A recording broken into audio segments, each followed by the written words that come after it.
Bonjour, je m'appelle Vincent Lebier, je suis l'adjoint au délégué interministériel au nouveau nucléaire et j'ai eu la joie de coordonner le dernier numéro des Annales des Mines dans la revue Responsabilité et Environnement consacrée au nouveau nucléaire. Et je vais donc vous le présenter pour vous inviter à la lecture de ce numéro passionnant. Euh, Déjà, qu'est-ce qu'on entend par nouveau nucléaire? Le nouveau nucléaire, c'est à la fois le renouvellement du parc électronucléaire français avec la construction de nouveaux réacteurs, EPR2, sur la base du design EPR du parc existant. Mais c'est aussi les innovations dans de nouveaux designs de réacteurs ou de nouveaux usages pour les réacteurs nucléaires. C'est un peu tout ça qu'on appelle le nouveau nucléaire. Dans ce numéro, on a voulu répondre avec l'ensemble des contributeurs à quatre grandes questions. La première, c'est celle du besoin auquel répond le programme de nouveau nucléaire. Il y a un consensus de plus en plus fort qui se fait du fait de la décarbonisation nécessaire de l'énergie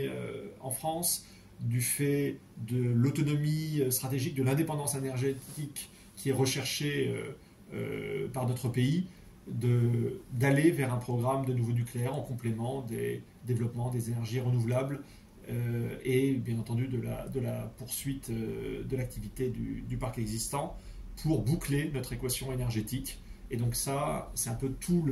le premier volet de ce numéro autour des enjeux de la demande en énergie décarbonée et en particulier en électricité nucléaire. La deuxième partie du numéro, qui en constitue un peu le cœur, traite de la maîtrise industrielle sur les projets de nouveau nucléaire. On le voit, les attentes sont désormais très fortes autour de la filière nucléaire et l'enjeu, il est de donner la parole aux différents industriels pour qu'ils puissent expliquer comment ils ont tiré le retour d'expérience des projets précédents qui ont eu leur lot de difficultés, qui sont bien connus des lecteurs, pour se mettre en position de répondre à cette attente et d'aller vers un programme industriel le plus performant possible. Et donc là, on parle à la fois des enjeux de formation, les enjeux de filière et les plans d'action mis en place par les grands donneurs d'ordre de la filière et leurs fournisseurs pour réaliser ce programme et renouer avec l'excellence industrielle. La troisième partie du numéro,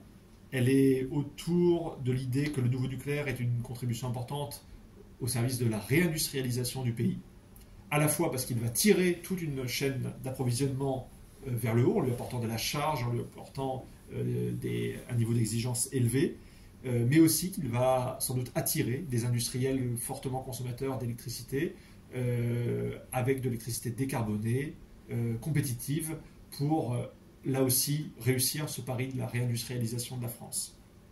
C'est aussi dans cette partie qu'on aborde les sujets de cycle du combustible nucléaire, avec aussi les grands projets en cours chez Orano, ou alors de nouveaux réacteurs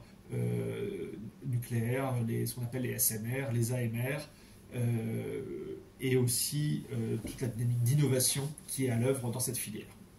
Enfin, la dernière partie du numéro est consacrée aux enjeux de gouvernance et d'acceptabilité sociale du nucléaire, où on va à la fois analyser les évolutions récentes de l'opinion publique, qui sont très fortes sur le nucléaire ces dernières années, les évolutions au niveau des gouvernements en Europe en particulier, de la Commission européenne, et de l'accompagnement réglementaire en France, avec des projets de loi et des lois pour accélérer, sécuriser les projets nucléaires afin qu'ils soient une réussite pour le pays et de favoriser les conditions de succès de ces projets nucléaires. Et bien entendu, avec l'impératif pour que l'acceptabilité de ces projets nucléaires soit là, d'une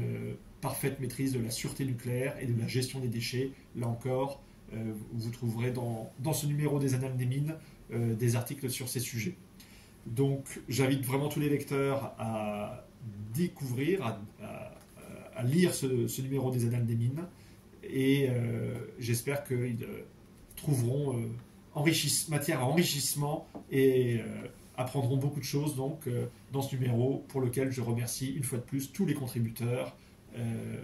et je vous invite vraiment à le lire en détail. Merci beaucoup.